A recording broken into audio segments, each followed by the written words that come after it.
ऐसी दुनिया की कल्पना करो जो इतनी छोटी है कि हमारे रोजमर्रा के जीवन के नियम वहां लागू नहीं होते।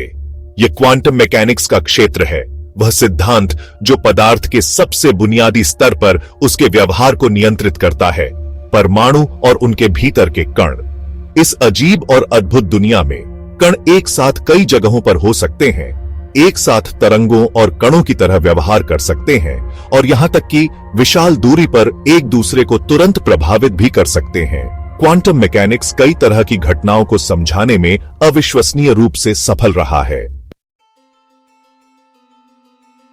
गुरुत्वाकर्षण वह बल है जो द्रव्यमान वाली किन्हीं दो वस्तुओं को आकर्षित करता है।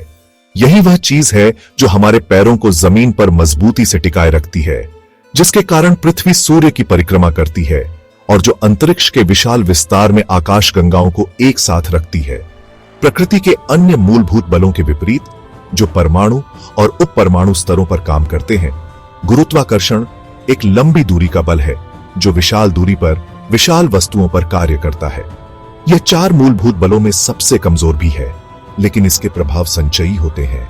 यही कारण है कि यह बड़े पैमाने पर ब्रह्मांड में इतनी प्रभावशाली भूमिका निभाता है। एल्बर्ट आइंस्टीन का सामान्य सापेक्षता का सिद्धांत गुरुत्वाकर्षण को एक बल के रूप में नहीं, बल्कि द्रव्यमान और ऊर्जा की उपस्थिति के कारण स्पेस टाइम की वक्रता के रूप में वर्णित करता है।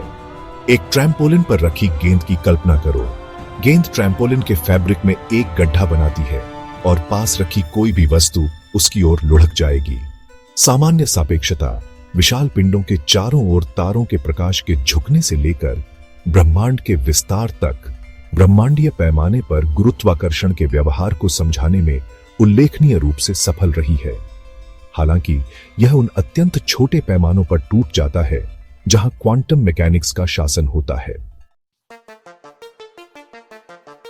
क्वांटम मैकेनिक्स और सामान्य सापेक्षता भौतिकी के दो सबसे सफल सिद्धांत हैं, लेकिन वे मौलिक रूप से असंगत प्रतीत होते हैं। टाइटन्स का यह संघर्ष आधुनिक भौतिकी में सबसे बड़ी चुनौतियों में से एक है। ब्रह्मांड की हमारी समझ के इन दो स्तंभों में सामंजस्य स्थापित करना। यह गोल छेद में चौकोर ब्लॉकों को फिट करने जैसा है, दोनों बस जाल नहीं लगते हैं। यह असंगति हमें ब्लैक होल के अंदर क्या होता है यह समझने से रोकती है। स्ट्रिंग थ्योरी हर चीज के सिद्धांत के लिए सबसे आशाजनक उम्मीदवारों में से एक है। एक ऐसा ढांचा जो प्रकृति के सभी मूलभूत बलों को गुरुत्वाकर्षण सहित एक छतरी के नीचे एकीकृत करेगा। स्ट्रिंग थ्योरी में पदार्थ के मूलभूत निर्माण खंड बिंदु जैसे कण नहीं, बल्कि छोटे कंपन करने वाले तार होते हैं। जिस तरह एक गिटार का तार अलग अलग स्वर उत्पन्न करने के लिए अलग अलग आवृत्तियों पर कंपन कर सकता है, उसी तरह ये मूलभूत तार अलग अलग तरीकों से कंपन कर सकते हैं, जिससे हमें दिखाई देने वाले कण पैदा होते हैं। दिलचस्प बात यह है कि इन कंपन मोड में से एक एक ऐसे कण से मेल खाता है जिसमें ग्रेविटॉन के गुण होते हैं, काल्पनिक कण जो गुरुत्वाकर्षण बल की मध्यस्थता करता है। इससे पता चलता है कि स्ट्रिंग थ्योरी गुरुत्वाकर्षण का क्वांटम यांत्रिक विवरण प्रदान करने में सक्षम हो सकती है। हालांकि स्ट्रिंग थ्योरी एक अत्यधिक जटिल और गणितीय सिद्धांत है जो अभी भी विकास के अधीन है। इसके लिए अतिरिक्त स्थानिक आयामों के अस्तित्व की आवश्यकता होती है, जो हमारे रोजमर्रा के जीवन में अनुभव होने वाले 3 आयामों से परे हैं, और इसने अभी तक परीक्षण योग्य भविष्यवाणियां नहीं की हैं जो इसकी वैधता की पुष्टि या खंडन कर सकें। भाग 5, लूप क्वांटम ग्रेविटी, एक और नजरिया। क्वांटम मैकेनिक्स और गुरुत्वाकर्षण को एकीकृत करने की खोज में लूप क्वांटम ग्रेविटी एक और दावेदार है। स्ट्रिंग थ्योरी के विपरीत, जो सभी बलों और कणों का एकीकृत विवरण प्रदान करने का प्रयास करती है, लूप क्वांटम ग्रेविटी विशेष रूप से गुरुत्वाकर्षण को क्वांटाइज करने पर केंद्रित है। लूप क्वांटम ग्रेविटी में स्पेस टाइम चिकना और निरंतर नहीं है, बल्कि गुरुत्वाकर्षण क्षेत्रों के छोटे परस्पर जुड़े लूपों से बुना गया है। स्पिन फोम्स नामक ये लूप प्लैंक स्केल पर एक असतत दानेदार संरचना बनाते हैं, जो लंबाई की सबसे छोटी संभव इकाई है। यह दृष्टिकोण पारंपरिक तरीकों का उपयोग करके गुरुत्वाकर्षण को परिमाणित करने के प्रयासों को प्रभावित करने वाले अनंत घनत्व की समस्या से बचा जाता है। हालांकि लूप क्वांटम ग्रेविटी को अपनी चुनौतियों का सामना करना पड़ता है। जैसे कि अपने ढांचे के भीतर पदार्थ क्षेत्रों का वर्णन करने के लिए एक सुसंगत तरीका विकसित करना। स्ट्रिंग थ्योरी और लूप क्वांटम ग्रेविटी दोनों गुरुत्वाकर्षण की हमारी समझ को क्वांटम दुनिया के साथ मिलाने के महत्वाकांक्षी प्रयासों का प्रतिनिधित्व करते हैं। जबकि वे अपने दृष्टिकोण में भिन्न हैं, वे दोनों ब्रह्मांड के सबसे मौलिक स्तर पर अंतर संबंध को उजागर करते हैं।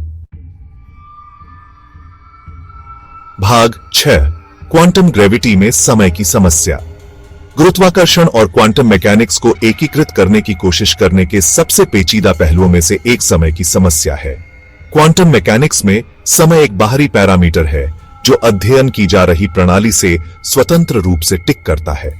हालांकि सामान्य सापेक्षता में समय स्पेस टाइम के ताने बाने का एक अभिन्न अंग है और इसे गुरुत्वाकर्षण द्वारा विकृत और बढ़ाया जा सकता है। इन दो सिद्धांतों में समय के व्यवहार में यह मूलभूत अंतर उन्हें एकीकृत करने में एक बड़ी बाधा पैदा करता है। क्वांटम ग्रेविटी के कुछ दृष्टिकोण, जैसे लूप क्वांटम ग्रेविटी, सुझाव देते हैं कि समय प्लैंक स्केल पर एक अधिक मौलिक कालातीत संरचना से उभर सकता है।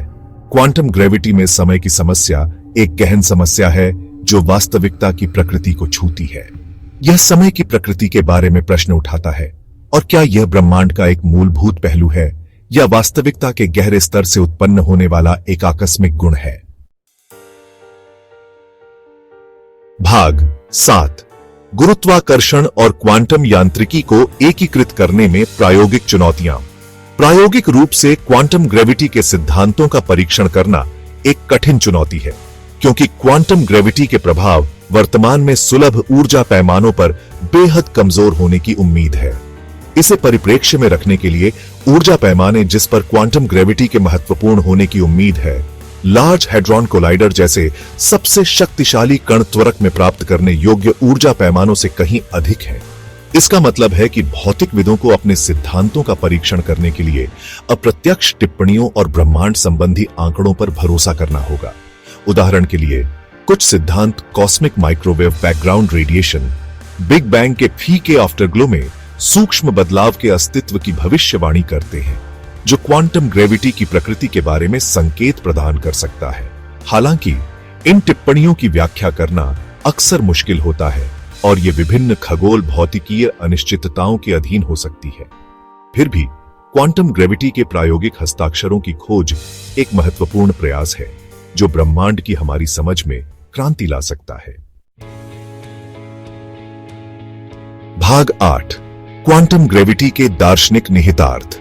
गुरुत्वाकर्षण और क्वांटम यांत्रिकी को एकीकृत करने की खोज केवल एक वैज्ञानिक खोज ही नहीं, बल्कि एक दार्शनिक भी है। यह हमें वास्तविकता की प्रकृति, समय की प्रकृति और मानव ज्ञान की सीमाओं के बारे में कुछ गहनतम प्रश्नों का सामना करने के लिए मजबूर करता है। उदाहरण के लिए, यदि स्पेस टाइम वास्तव में क्वांटाइज्ड है, जैसा कि कुछ सिद्धांत सुझाते हैं, तो अंतरिक्ष और समय की सबसे छोटी संभव इकाई होने का क्या मतलब है? क्या इसका तात्पर्य यह है कि ब्रह्मांड मूल रूप से प्रकृति में डिजिटल है, जैसे कंप्यूटर सिमुलेशन? इसके अलावा क्वांटम ग्रेविटी में समय की समस्या बहते हुए नदी के रूप में समय की हमारी सहज समझ को चुनौती देती है। यदि समय ब्रह्मांड का एक मूलभूत पहलू नहीं है, बल्कि एक आकस्मिक गुण है, तो समय के हमारे अनुभव और स्वयं की हमारी भावना के लिए इसका क्या अर्थ है? ये कुछ दार्शनिक प्रश्न हैं जो क्वांटम ग्रेविटी को समझने के हमारे प्रयासों से उत्पन्न होते हैं, जबकि हमारे पास अभी तक निश्चित उत्तर नहीं हो सकते हैं। इन प्रश्नों से जूझना हमारे द्वारा बसे हुए ब्रह्मांड के रहस्य और आश्चर्य के लिए हमारी प्रशंसा को गहरा कर सकता है। भाग 9, गुरुत्वाकर्षण की हमारी समझ का भविष्य। गुरुत्वाकर्षण और क्वांटम यांत्रिकी को एकीकृत करने की खोज हमारे समय के सबसे महान बौद्धिक कारनामों में से एक है। जबकि हम अभी तक ज्ञान के इस पहाड़ के शिखर पर नहीं पहुंचे हैं, यात्रा स्वयं लुभावने दृश्यों और मनमोहक खोजों से भरी रही है। जैसे जैसे हम ब्रह्मांड को उसके सबसे मौलिक स्तर पर तलाशना जारी रखते हैं, हम गुरुत्वाकर्षण की हमारी समझ में और भी आश्चर्य और क्रांतियों की उम्मीद कर सकते हैं। नए सैद्धांतिक ढांचे उभर सकते हैं और तकनीकी प्रगति हमें अभूतपूर्व सटीकता के साथ ब्रह्मांड की जांच करने में सक्षम बना सकती है। गुरुत्वाकर्षण की हमारी समझ का भविष्य आशाजनक है, ज्ञान की सीमाओं को आगे बढ़ाकर और ब्रह्मांड के बारे में हमारी धारणाओं को चुनौती देकर हम गुरुत्वाकर्षण के रहस्यों और ब्रह्मांड के भव्य टेपेस्ट्री में इसके स्थान को उजागर करने की आशा कर सकते हैं।